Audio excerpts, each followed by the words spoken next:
All right, let's get serious about breathing. Now, I know, it's kind of basic, right? But seriously, think about it.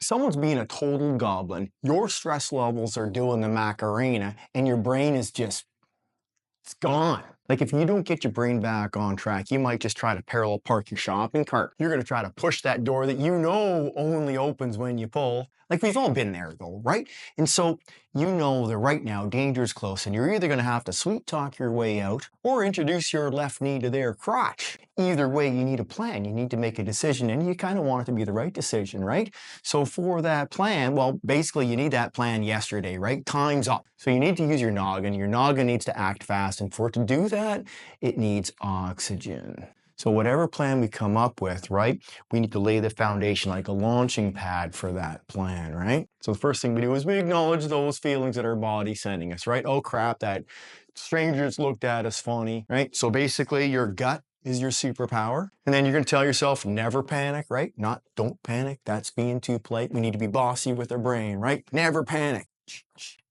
right? And then we have to breathe.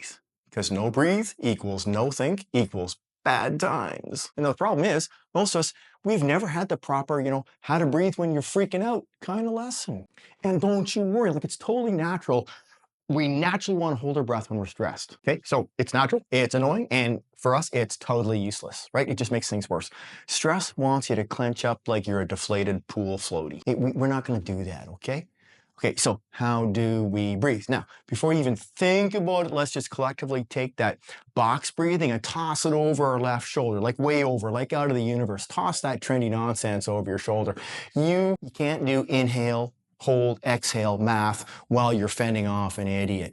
Bless its heart, box breathing is for when you have the luxury of meditating in your own misery, like your Wednesday 5 a.m. spin class. Box breathing is for runners, monks, and awkward Zoom meetings, okay?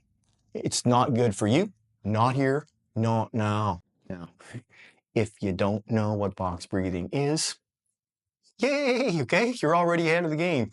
For the rest of us who are overthinkers, box breathing is you breathe in for 4 seconds, hold that breath for 4 seconds, exhale for 4 seconds, hold that out breath for 4 seconds, and then repeat, right? Good times. I used to do it when I used to run, back when my knees were still on speaking terms with each other. But seriously, put a pin in that balloon, okay? Definitely do not try it in self-defense situations. Okay, so what do we do? Hey, how do you feel about a super quick 10-second commercial break? Don't worry, there's no sponsors here, just me asking nicely. Our mission, should we choose to accept it, and we do, is to basically end violence. We want to take every awesome, everyday person from like zero experience to totally competent, so you can keep yourself safe. We want a world where self-defense is normal, cool, and everywhere, in every school, every community, every home. It's that life skill that you take before you take that trip. We want self-defense to be so common that the bad guys are like, nah, you know what, I think I'll just stay home and knit a sweater. But we can't do it alone. Folks, we need your help. So please like this video, subscribe, share it with your besties. And seriously, I would love to read your comments. Tell me about your biggest fear, your funniest oops moment, whatever. Cool, cool, cool. Okay, thank you. You're the best. Now, back to the real action here, talking about breathing. So how do we actually breathe when you're about to lose your mind? You want to sigh. Now, technically, this is called a physiological sigh. And guess what? It's natural. Every mammal does it. Yes, even your cat, probably right before it judges you. You literally cannot overdo this. All you're doing here is taking something your body already does, and you're doing it on purpose. Yeah, think of it like hacking your own system. Okay, one more time, and I am exaggerating here, okay? But this is what it looks like.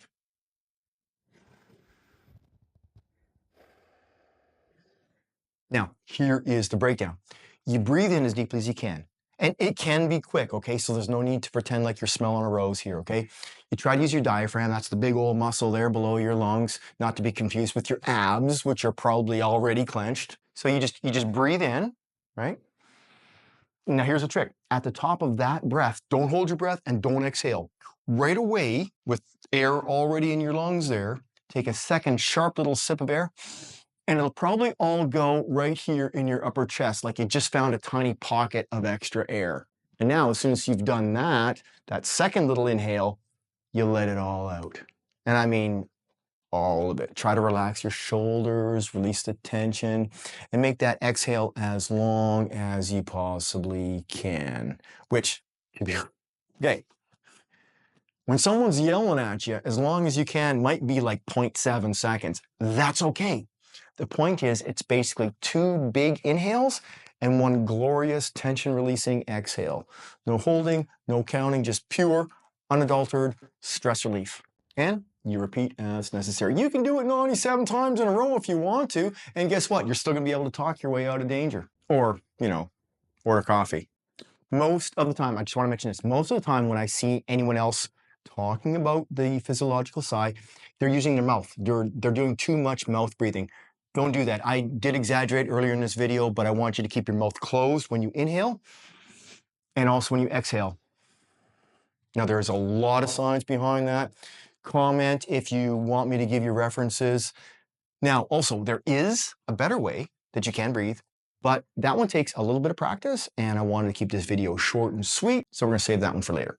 And that, my friends, is breathing under extreme stress. Remember, we need to engage a plan, maybe talk, maybe something else, but any plan needs a launching pad. Ours has 3 parts: recognizing how your body feels under stress, reminding yourself to never panic, and breathing. That's it, 1, 2, 3. Now, your brain is practically doing a happy dance, and we are officially ready to engage our escape plan, which is sidestepping danger, or in our case, strutting over to the next video. Let's go.